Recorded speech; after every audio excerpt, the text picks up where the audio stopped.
Cricket presents The Campfire, and today we are heading to District 4-6A.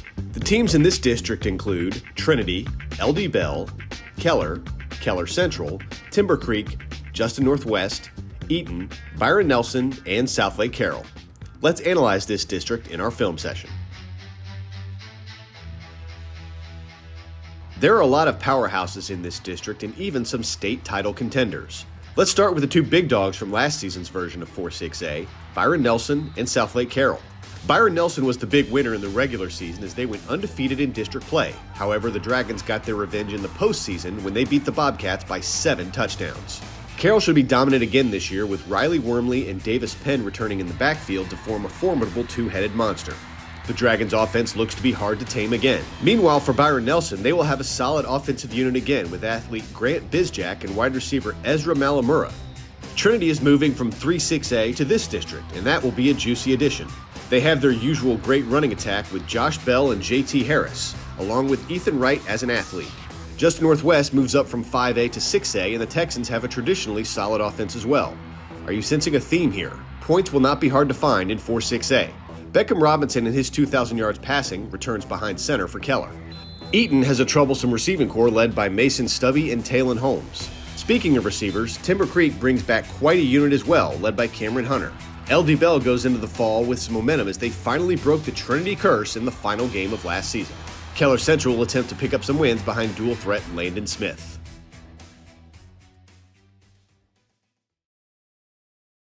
The Campfire is presented by Cricket. Smile, you're on Cricket. We love easy. 4! Yeah! Watching the game with friends? Don't forget to invite the all-new Whata Wings Party Pack from Whataburger.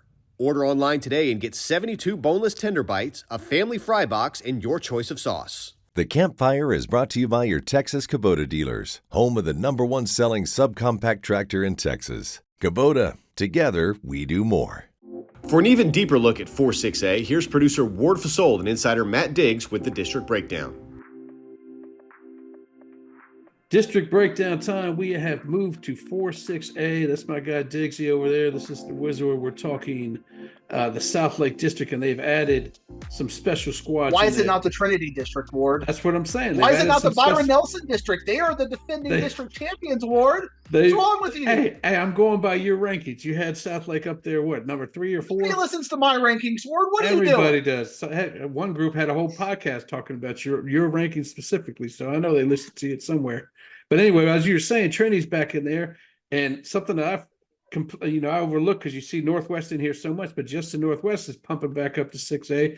They haven't been in there since they lost that tiebreaker to Keller for a playoff spot several years ago. Talk about this district because there's 2, if not 3, if you're talking about Trinity teams that really could go 3-4 rounds deep in the postseason. I think there are 2 different conversations that we're going to have here, Ward, and I wish we could have a 4-6A Tier 1 conversation than a 4-6A Tier 2 campfire, but the advertisers won't allow it. They say, Diggs, just cut it down and make it happen. But you talk about South Lake Carroll, and even though they did not win the district last year, they did win the rematch, and they've got 3,400 returning rushing yards coming back. You talk about a two-headed monster with Riley Wormley and Davis Penn, both college. They have college commitments already, and they got them both coming in. So really the question is going to be who's going to be the quarterback for South Lake Carroll. And in 7-on-7, a lot of people are excited about Angelo Renda. He's kind of the next big thing. He's next up, and he is performing great. And he's got a very talented wide receiver in Brock Boyd to throw it to. I mean, it's like we're talking about all of the players who are the frontline players who are going to accumulate yardage are D1 guys. All right, well, hit me with 1 through 9, and we'll put a bow in this district. Play the music, Ward. I got South Lake Carroll number 1, Byron Nelson number 2, Euless Trinity number 3, Keller number 4, Justin Northwest number 5, Keller Timber Creek number 6, Northwest Eaton number 7, LD Bell number 8, and Keller Central number 9. We'll post the entire breakdown segment this Wednesday on our social media pages. Now let's take a look at some game changers and our players on the rise, brought to you by Parker University. At running back, South Lake Carroll has a dangerous speedster in Riley Wormley. Riley transferred over from Colleyville Heritage a year ago, and after waiting out some appeals, finally got on the field and did damage. In 10 games, he rushed for 901 yards and 19 touchdowns and averages over 10 yards per carry. So Wormley is a true home run hitter. He is committed to play at USC after his senior year. Another back who gobbled up yards a year ago was Josh Bell of Euless Trinity.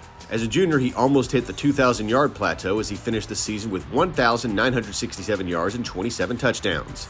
And all that while sharing the backfield with J.T. Harris. Josh was first-team All-District in 3-6A as a junior and will look to duplicate that feat this fall. Bell has several offers to choose from for college. One of the more dominant tight ends in the state is Jack Van Dorseleer of Southlake Carroll. He is used primarily as a blocking tight end in the Dragon offense, but certainly makes the most of his opportunities in the passing game. He caught 15 balls for 316 yards and 6 scores, as he is a punishing runner with the ball in his hand. Jack has committed to Tennessee for college sports. There's not much that Byron Nelson two-way player Leo Almanza can't do. Not only is he the Bobcat starter at receiver and cornerback, he also participates in basketball and track. Leo at defensive back made 38 tackles, 4 picks, and returned 1 for a touchdown. As a wide receiver, he caught 26 passes and scored 9 touchdowns. Leo will have more opportunities to make big plays as a senior before he moves on to college, where he has offers from Houston, Baylor, and Kansas State, among others.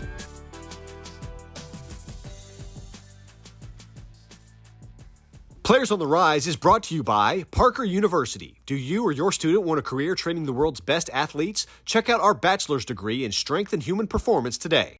I was spending too much money in 5G, and then my son suggested that I should try cricket. It was easy to switch. And we love easy. 4. Yeah. Smile, you're on cricket. The Campfire is brought to you by Golden Chick. One taste and you're golden.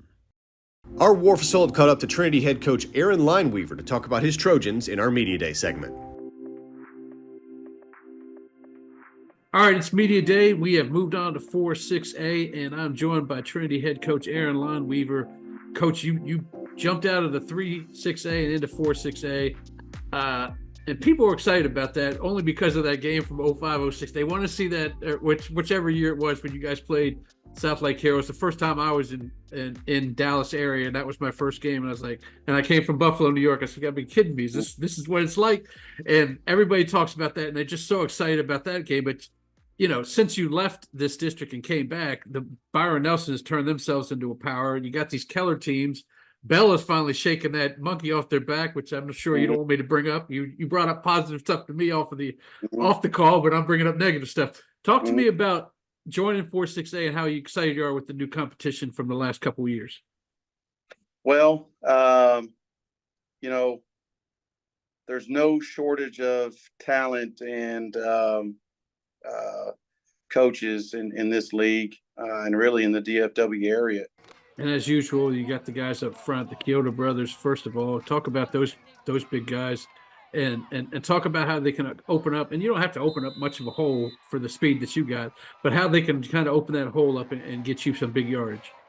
You know, it's a different Sunday for the coaches to prepare for our offense, and because I've done it, and it's getting the scout team prepared. That's a whole different animal. We feel like that's to our advantage for sure. You know, and then when it comes down to it, our offensive line for a long time, they take a lot of pride in being physical and leaning on people, and you know, it allows us to win some games, and they've won a lot of games here doing that. Awesome.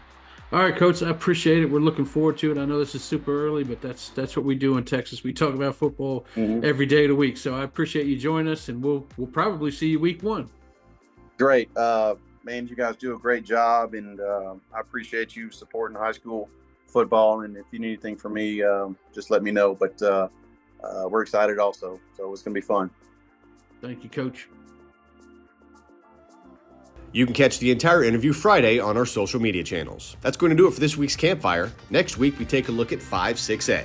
Until then, have a great week, everybody.